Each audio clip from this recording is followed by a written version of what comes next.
अखंडमंडलाकारं व्याप्तं येन चराचरं तत्पदं दर्शितं येन तस्मै श्रीगुरुवे नमः। अज्ञानान्धस्य लोकस्य ज्ञानाञ्जनशलाकया चक्षुरुन्मीलितं येन तस्मै श्रीगुरुवे नमः। अध्यात्म विश्व विज्ञान यूट्यूब चैनल के सभी प्रेमी पाठक, आचार्य, गुरुजन, मार्गदर्शक और हमारे टीम के सभी सदस्यों का इस अंक में हार्दिक स्वागत समादर करते हैं। श्रीमद् भगवद गीता प्रश्नोत्तरी में एक प्रश्न आया है और प्रश्न अत्यंत मार्मिक और अध्यात्म विज्ञान का महत्व विशद करने वाला रहने से इस अंक में उसे प्रस्तुत किया जा रहा है। श्रीमद् भगवद गीता प्रश्नोत्तरी में प्रश्न है कि जगत ही माया है, फिर जगत में रहते हुए माया से कैसे बचा जा सकता है। प्रश्न पुनश्च, जगत ही माया है, फिर जगत में रहते हुए माया से कैसे बचा जा सकता है। तो ये उन्हीं लोगों की बात है जो माया का वास्तविक अर्थ नहीं जानते। हम अध्यात्म विज्ञान के प्रकाश में माया का संपूर्ण यथार्थ अर्थ जानते हैं, इसलिए उसके स्वरूप को हमें अवश्य ही ध्यान में लेना चाहिए। और ये जो जगत ही माया है, फिर जगत में रहते हुए माया से कैसे बचा जा सकता है, इस प्रश्न का उत्तर हमें मिल जाता है। अब माया क्या है, इसके जैसा जिसने जाना वैसा अर्थ निकाला। वस्तुतः भगवान श्री कृष्ण जी श्रीमद् भगवद गीता के 7वें अध्याय में कहते हैं कि पृथ्वी, जल, अग्नि, वायु, आकाश, मन, धी और अहंकार यही मेरे प्रकृति के 8 अंग है। यही मेरे प्रकृति के 8 अंग है। मेरे अर्थात विश्वरूप पुरुषोत्तम के 8 अंग प्रकृति के हैं, यानी पुरुष, प्रकृति और परम पुरुष, ये 3 विभाग होते हैं। परम पुरुष अक्षर भाव से क्षर में यानी माया रूप से व्यक्त हो रहा है। अब माया जो है तो ये अध्यात्म विज्ञान के अनुसार देखें तो ये माया विश्वरूप परमात्मा का प्रत्यक्ष यथार्थ दिखने वाला, ये सारा चराचर सृष्टि के रूप में दिखने वाला क्षर रूप है। यानी दूसरे अर्थ में अगर सरल भाषा में देखें तो वो विश्वरूप परमात्मा का शरीर है, अष्टधा। और अष्टधा क्या है? पृथ्वी, जल, अग्नि, वायु, आकाश, मन, धी और अहंकार। ये मूल माया है, प्रकृति है, परमात्मा का विराट स्वरूप अक्षर है और इसी को माया कहते हैं। लेकिन ये कैसी है? तो ये सतत रूपांतरण होने वाली है, ये सतत बदलती रहती है। जैसा शब्द अभी आ रहा है वैसा बाद में नहीं आ सकता। जैसा शब्द इस वस्तु से आ रहा है वैसा शब्द इस वस्तु से नहीं आ सकता। वैसा शब्द सभी वस्तुओं से नहीं आ सकता, अलग अलग उसके प्रकार होंगे और ये सतत रूपांतरण भी हो जाएंगे, क्योंकि अब इस वस्तु का यानी शब्द जो आवाज़ है वो ऐसे आ रहा है, लेकिन जब हम इसे चूरा कर देंगे और ठोकेंगे तो वो थप थप ऐसा आवाज़ आएगा, यानी शब्द बदल गया। यानी ये सतत रूपांतरण होने वाले शब्द, स्पर्श, रूप, रस, गंध ये तन मात्राएँ हैं और इसीलिए इसे आद्य शंकराचार्य जी ने माया कहा है, जो सतत रूपांतरण होती है। और उसका अर्थ ये लिया है कि ब्रह्म सत्य है और जगत मिथ्या है। जैसे मैं कहूँ कि मैं तो सत्य हूँ लेकिन मेरा शरीर मिथ्या है, तो ऐसा हो नहीं सकता, क्योंकि व्यक्त हो रहा है शरीर के द्वारा। इसलिए शरीर ये सत्य है ही और शरीर के अंदर रहने वाला जो है वो परम सत्य है। और ये दोनों जो सत्य है उसका लय होता है वस्तु में, यानी मुझ में।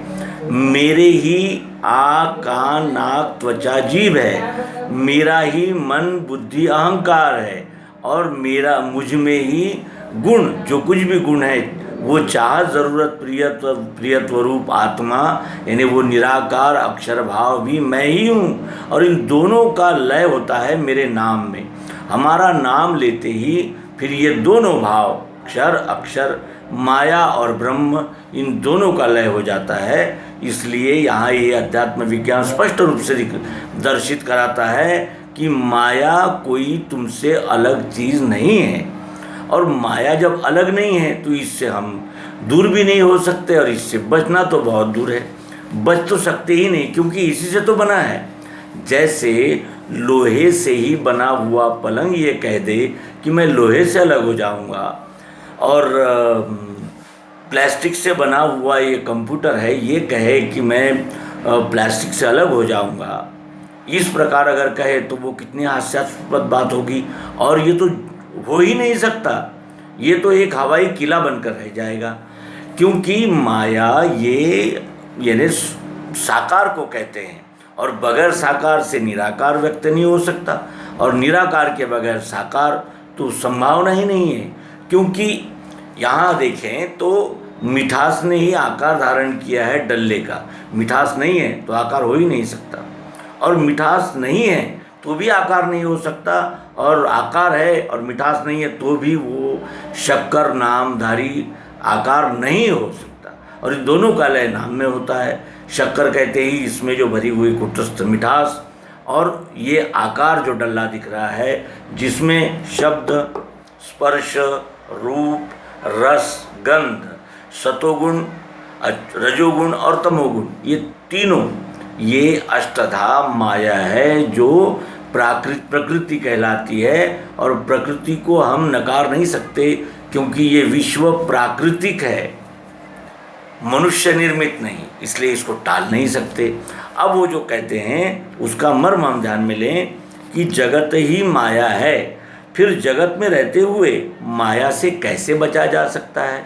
तो वो जो बचना है वो माया से तो बच नहीं सकते, लेकिन माया से बचना चाहिए, ये तो सभी संत, महंत और अवतार और अनेक धर्मशास्त्र कहते हैं कि माया से बचना चाहिए। वो कौन सी माया है जिससे वो बचने को कहते हैं? उसका वो हमें अध्याय 3 में मिलता है। भगवान श्री कृष्ण जी अर्जुन को कहते हैं कि भूलोक में आदि से है मैंने 2 मार्ग जो कहे, सांख्यों को ज्ञान की निष्ठा, योगी को कर्म योग ये, लोकोस्मिन् द्विविधा निष्ठा, पुरा प्रोक्ता मयानघ, ज्ञान योगेन सांख्यानाम कर्म योगेन योगिनाम। भूलोक में आदि से है मैंने 2 मार्ग जो कहे, सांख्यों को ज्ञान की निष्ठा, योगी को कर्म योग है। ये 2 विभाग हो जाते हैं, एक कर्म और एक ज्ञान, एक कर्म योग और एक ज्ञान योग। ये भूलोक से आदि में है, ऐसा कपिल मुनि अपने सांख्य शास्त्र में कहते हैं। अर्जुन, निज कर्म न करने से कर्मलेश बना रहे, निराकर्म ही त्यागे से सिद्धि पाता नहीं कभी। निज कर्म न करने से कर्मलेश बना रहे, निराकर्म ही त्यागे से सिद्धि पाता नहीं कभी।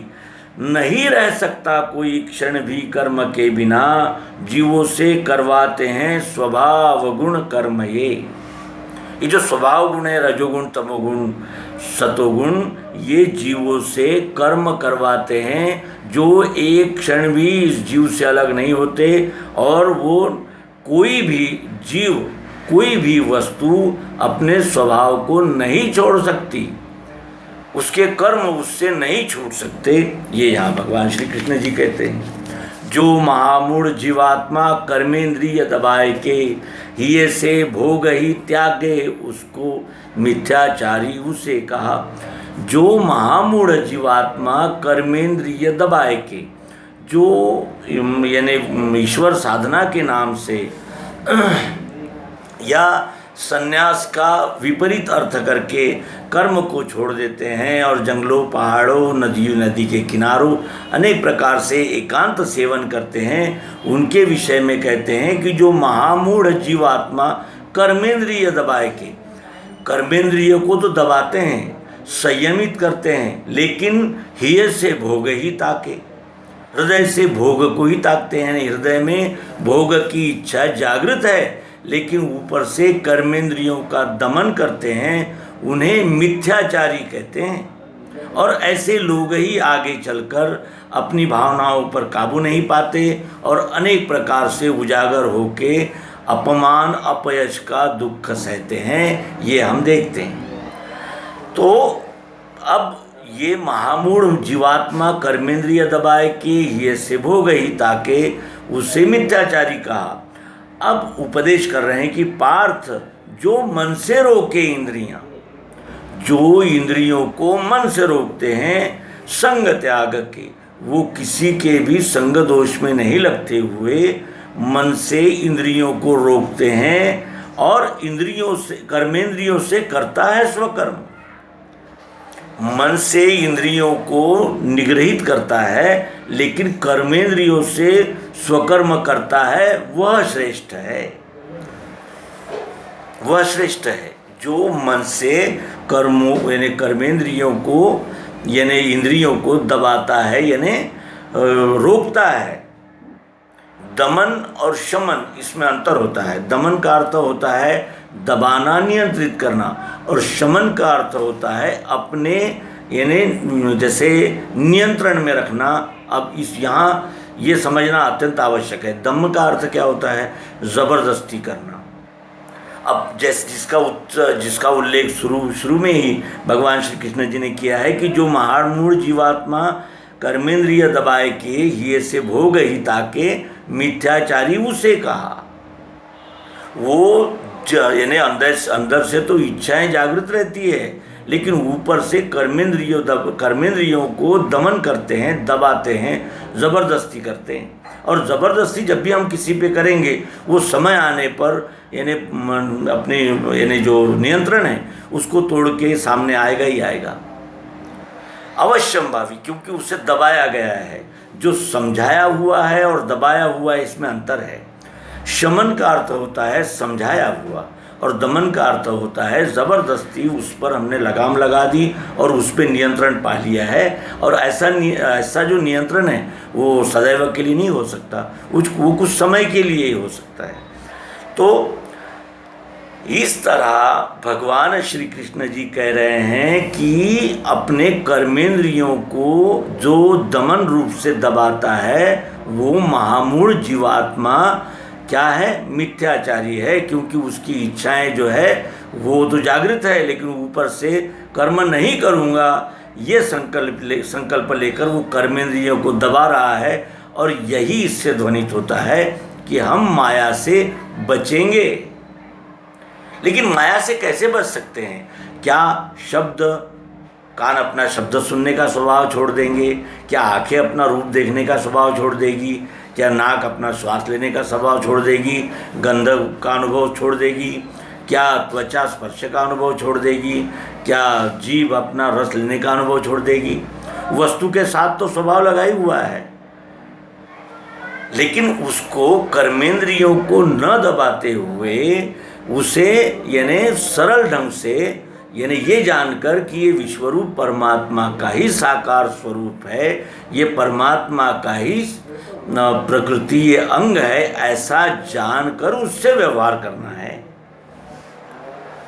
व्यवहार करना और व्यवहार को यानी निषिद्ध मानकर टाल देना, इसमें अंतर है। क्योंकि हम जैसे हमारी प्रकृति है वो निष्कर्म की हो ही नहीं सकती, क्योंकि भगवान कह चुके हैं कि जो अपने कर्मेंद्रियों को दबाते हैं वो तो मिथ्याचारी है, लेकिन नहीं त्याग सकता, नहीं रह सकता कोई क्षण भी कर्म के बिना। जीवों से करवाते हैं स्वभाव गुण कर्म, ये इसलिए टाला नहीं जा सकता। अब उसे कैसे नियंत्रित किया जा सकता है और उसका स्वरूप क्या है, इसके विषय में भगवान श्री कृष्ण जी कहते हैं कि अन्न से भूत होते हैं, जल से अन्न है बने, यज्ञ से जल गिरता है, होता है यज्ञ कर्म से। ये जो चक्राकार जल यानी रचना घूम रही है, जैसे अन्न से हम निर्माण होते हैं यानी जीव सृष्टि निर्माण होती है, तो अन्न कैसे बनता है? जल से बनता है। जल और पृथ्वी के संयोग से वायु के आधार से और इस आकाश में वो अन्न निर्माण होता है। अन्न से भूत होते हैं, भूत का अर्थ होता है जीव। जल से अन्न है बने, यज्ञ से जल गिरता है, और ये जो यज्ञ हो रहा है, यज्ञ का अर्थ होता है कर्म। ये जो कर्म हो रहा है सतत, आकाश से पानी नीचे आता है, सूरज फिर उसको बाष्प बनाकर आकाश में भेज देता है, यानी अवकाश में भेजता है, फिर वो हवा लगते ही वो बादल फिर जल बरसाते हैं। इस प्रकार जो यज्ञ हो रहा है, ये कैसे हो रहा है? कर्म से हो रहा है। यानी प्रकृति भी सतत कर्मशील है, वो भी स्तब्ध और स्थिर नहीं है, एक एक क्षण गति रूप है। इसलिए उस गति रूप सृष्टि में रहा हुआ हर जीव, हर वस्तु कण कण सतत रूपांतरित हो रहा है। अब कहते हैं कि इस रीति फिरने वाले चक्र को मानता नहीं पार्थ, वह कामी पापी व्यर्थ आयु बिता रहा। इस रीति ये जो चक्र घूम रहा है, उसको जो मानता नहीं वह कामी है, पापी है, व्यर्थ आयु बिता रहा। क्यों? क्योंकि केवल क्षर ही सत्य नहीं है। क्षर में जो अक्षर रूप से कार्यरत है, वो आत्मा जो संचालित कर रहा है, उसको वो मानता नहीं, यानी केवल अपने को कर्म रूप ही मानता है, और वो व्यर्थ आयु बिता रहा। क्योंकि अगर हम शब्द स्पर्श रूप रस गंध इनकी अगर सीमाएं देखें तो ये अखंड है, सतत है, सर्वत्र है, नित्य है, स्थायी है और गतिशील है, तो इससे तो कोई बच नहीं सकता। लेकिन इसका साक्षी जो अक्षर भाव में स्थिर हो गया है, जैसे इसके बाह्य स्वरूप में तो रूपांतरण होता है, लेकिन इसका जो कूटस्थ भाव है, जो इसका स्वरूप है, मूल स्वरूप है मिठास, उसका तो रूपांतरण होता ही नहीं है। वो तो एक एक कण में ओतप्रोत व्याप्त है, भले ही कितने ही टुकड़े हो जाए, लेकिन वो इस वस्तु से छोड़कर हो ही नहीं सकता, क्योंकि एक एक कण उस अक्षर मिठास ने ही धारण किया हुआ रहने से वो केवल शब्द स्पर्श रूप रस गंध और सतोगुण रजोगुण तमोगुण ही मैं हूँ, ये न जानते हुए अक्षर भाव में स्थित होकर इस कर्म रूप जगत में यानी बरतता है, वर्तन करता है। इसीलिए यहाँ कहा गया है कि वो ही है जो इस जगत को, माया को जानता है। माया से बचा नहीं जा सकता, क्योंकि अष्टाधा से तो सारा विश्व ही बना है। इसीलिए उसे नियंत्रित करना है, और उसकी विधि भी इसी अध्याय में भगवान श्री कृष्ण जी कहते हैं कि आत्मा में है जिसे प्रेम, आत्मा में तृप्ति है मिली, आत्म संतोष में मस्त उसे कर्तव्य है नहीं, उसे लाभ नहीं दिखे कर्म ग्रहण त्याग में, न अर्थ सब भूतों से साध्य करना है यहाँ, इससे फल की इच्छा त्याग के निज कर्म ले, असंग कर्म करने से आत्मनिश्चय है मिले, कर्म से ही संसिद्धि जनकादिक पा गए, लोक कल्याण दृष्टि से तुझे भी कर्म योग्य है, जो जो कर्म करे श्रेष्ठ वो कर्म प्रजा करे, वे जैसा बतलाते हैं वैसे ही लोग भी चले।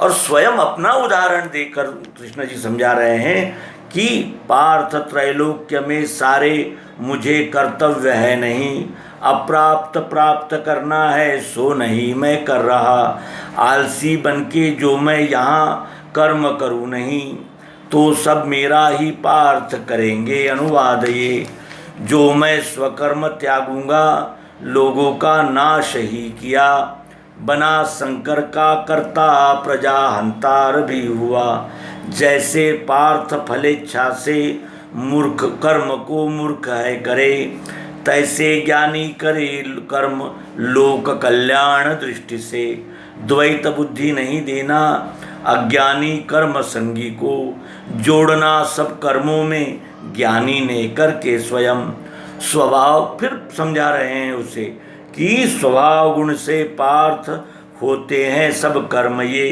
अहंकार भरा है वो अपने को करता कहे, गुणों का कर्म का भेद तत्वविद सत्य है लखे, गुणों में गुण है खेले जान के ये नहीं फंसे, गुणों का कर्म का भेद तत्वविद सत्य है लखे, गुणों में गुण है खेले जान के ये नहीं फंसे। इसका अर्थ यह है कि कौन से गुण से कौन से कर्म होते हैं, कौन सा हमारा प्रमुख गुण है जिससे हमारा स्वभाव बना है, इस बात को वो तत्वविद तत्व के माध्यम से तत्व दर्शन के द्वारा विश्वरूप परमात्मा का यथार्थ दर्शन किया हुआ व्यक्ति तत्वविद कहलाता है। और वो तत्वविद ही सत्य को देख पाता है कि गुणों का कर्म का भेद तत्वविद सत्य है लखे, गुणों में गुण है खेले। ये सब गुणों का ही कार्य चल रहा है, गुण ही गुणों में खेल रहे हैं, ये जानकर वो अक्षर भाव में स्थित होता है, यानी ज्ञान की आंखों से कर्म को देखता है और कर्म में ज्ञान का आश्रय लेता है, वही नहीं फंसता। अन्यथा ये जो माया है ये सतत रूपांतरण होने वाली और क्षण क्षण में बदलने वाली रहने से ये अगला ही पल कौन सा दर्शित करती है और अगले ही पल में क्या होने वाला है ये अदृश्य रहने से इसी माया के फेर में, अर्थात हम जो शब्द स्पर्श रूप रसगंध है, इन्हीं के विकार काम क्रोध मद लोभ मोह मत्सर, इन्हीं में फंसकर विपरीत कर्म करने लगते हैं और प्रकृति को अपने से अलग मानकर शोषण का और द्वैत का व्यवहार करने लगते हैं। और इसी से बचाने के लिए आगे भगवान श्री कृष्ण जी कहते हैं कि स्वभाव गुण में बीधे गुणों के कर्म में फंसे, ऐसे अबुद्धिमंदों को ज्ञानी ने छेड़ना नहीं। स्वभाव गुण में बीधे, अपने स्वभाव गुण में लिप्त हुए हैं और गुणों के जो कर्म हैं, यानी जैसा उनका गुण है उन्हीं गुणों के कर्म में फंसे हुए हैं, ये अबुद्धिमंद है। इसलिए जगत अर्थात अक्षर और विश्व अर्थात पुरुषोत्तम और अक्षर अर्थात आत्मा, विश्वरूप परमात्मा ने ही आत्म रूप से क्षर में इन सारे जीवों का प्लांटेशन किया है और इसलिए माया ये विश्व से अलग नहीं है। हम सब माया में ही निर्माण होते हैं, हर जीव स्त्री यानी मादा से ही निर्माण होते हैं और उसमें गर्भ देता है ये विश्वरूप परमात्मा, अक्षर रूप गर्भ क्षर में देता है। इस रहस्य को तत्वविद जानते हैं और फिर वो इस माया को जानकर ये विश्व ही परमात्मा है इस रूप से समग्र रूप में इस विश्व की सेवा में जुट जाता है। तो आशा है उनके शंका का समाधान हुआ होगा। यदि कोई त्रुटि हो तो कमेंट बॉक्स में अवश्य नमूद करें। धन्यवाद। नर्मदे।